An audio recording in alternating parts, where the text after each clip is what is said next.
So our start point can be, what are those patterns, right? If I can drop into my mind, first becoming aware of how busy it is, how many thoughts are running through it, and then I can begin to watch. And most of us will begin to see the story that we've made of us, the story that we've made of our relationships, our path in life, whatever it might be. The patterns is where we want to begin our exploration.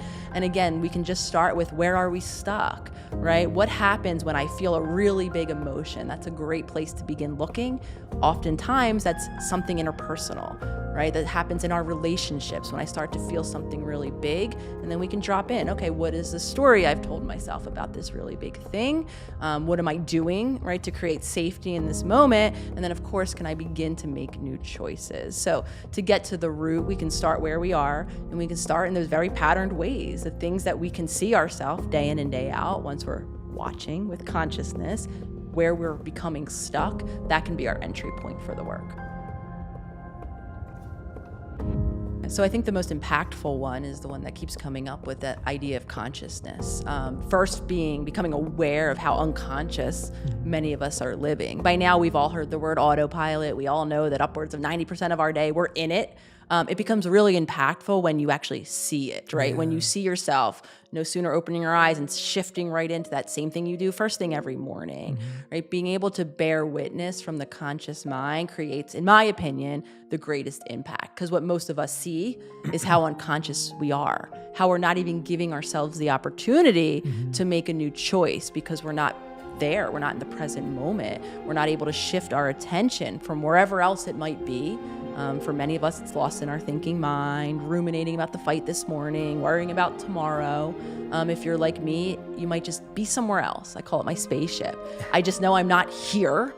So for many of us, building those choices in throughout the day, suggestions I often give, because we all walk around with a phone, set an alarm for random times throughout your waking day, right? So you don't even remember that you set an alarm, and at 1:30 your phone's buzzing. Why is it buzzing?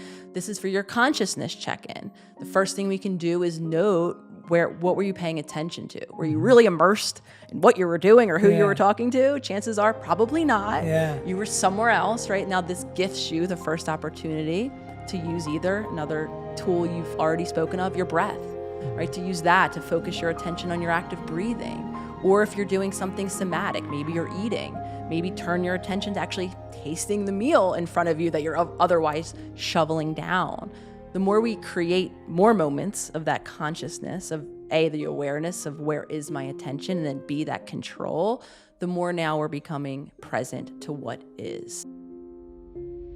And now we can really individualize the work that we're doing. If I become present to a hyperactive body, so for me, this was the commonplace. Once I landed my spaceship, I realized how stressed out my body was.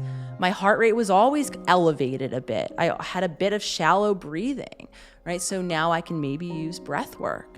I can intentionally change the flow of my breath and actually create a new feeling in my body. So for many of us, again, it begins with choice, and within that choice, we can begin to reconnect. For so many of us, the what happens next comes from what your body is telling you, right? What is your body feeling? Are you feeling expansive and excited based on what you're doing, or are you feeling constricted and scared? And if you're feeling the latter, can you create a change? Can you breathe differently? Can you meet a need? Maybe you're hungry. Once you tune in, you can go get a snack.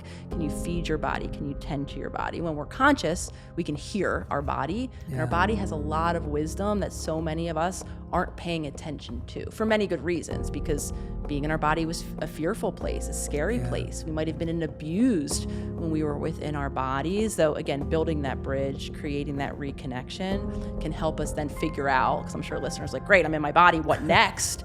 The clues are there. The more we, again, peel back that onion and learn how to listen.